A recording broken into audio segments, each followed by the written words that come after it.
आपके सामने एक क्वेश्चन आया है जो सीरीज चालू है, उसी सीरीज से रिलेटेड क्वेश्चन है, शून्यकों का योगफल और गुणनफल। ठीक है, तो सबसे पहले जानते हैं कि ये क्या है, द्विघात है। अगर कोई नहीं देखा होगा तो पहला सीरीज देख लीजिए, आपको यहाँ पे क्लियर हो जाएगा।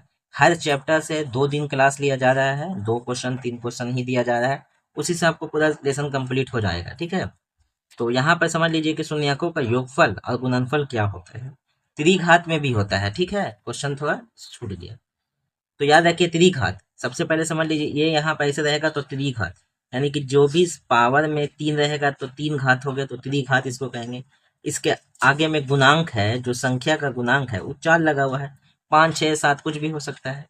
यही अगर इस तरह से रहेगा स्क्वायर में तो समझ जाएंगे ये द्विघात है, 2 गुना घात है तो इसे द्विघात कह दिए। अगर यही सिर्फ सिंगल रह गया तो हम लोग इसको क्या बोलेंगे, एक रैखिक। ठीक है, यानी एक घात का है।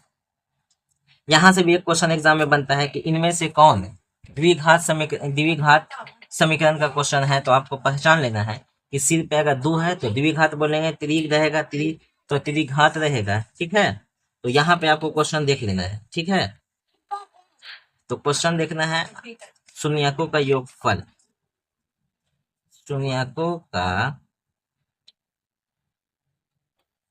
योगफल।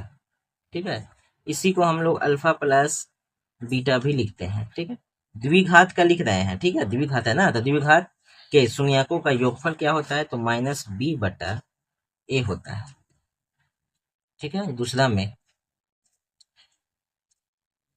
शून्यकों का गुणनफल, पहले फार्मूला को लिख लेना है। ठीक है, अल्फा इंटू बीटा बराबर c/a होता है। ठीक है, सबसे पहले क्वेश्चन को समझ लीजिए। ठीक है, हम इस तरह से लिखे हैं, यहाँ पे क्वेश्चन सरिया के दिया हुआ है, हम नहीं सरियाए हैं। ठीक है, तो एक्स स्क्वायर में जो होता है ना उसको हम लोग इसको हम लोग ए कहेंगे। जो एक्स स्क्वायर के साथ में गुणांक लगा हुआ होगा उसको हम लोग ए समझेंगे। ठीक है, और जो सिर्फ एक्स के साथ होगा उसको बी समझेंगे। तो सिर्फ एक्स के साथ तो यहाँ पे है ये, तो इसको हम लोग बी समझेंगे। और जो कांस्टेंट है जिसके साथ ए बी सी डी नहीं लगा हुआ है, ठीक है, इसको हम लोग सी कहेंगे। आया बात समझ में? ठीक है, अब यहाँ पर आपको पहचानना है, तो ये कितना है, ए है, ये क्या है, बी है, ये क्या है, सी है। बस यहाँ पे आपको बैठा देना है। बी कितना होगा, 4 है, बी 4 है ना।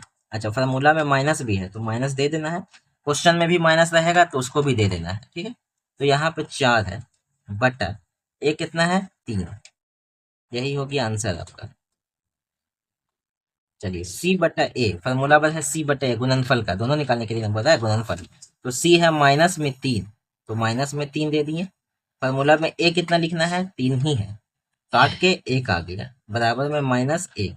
यही हो गया आंसर। ठीक है, तो यही रहेगा शून्यकों का योगफल और गुणनफल बनाना। तो योगफल और गुणनफल निकालना सीख गए होंगे।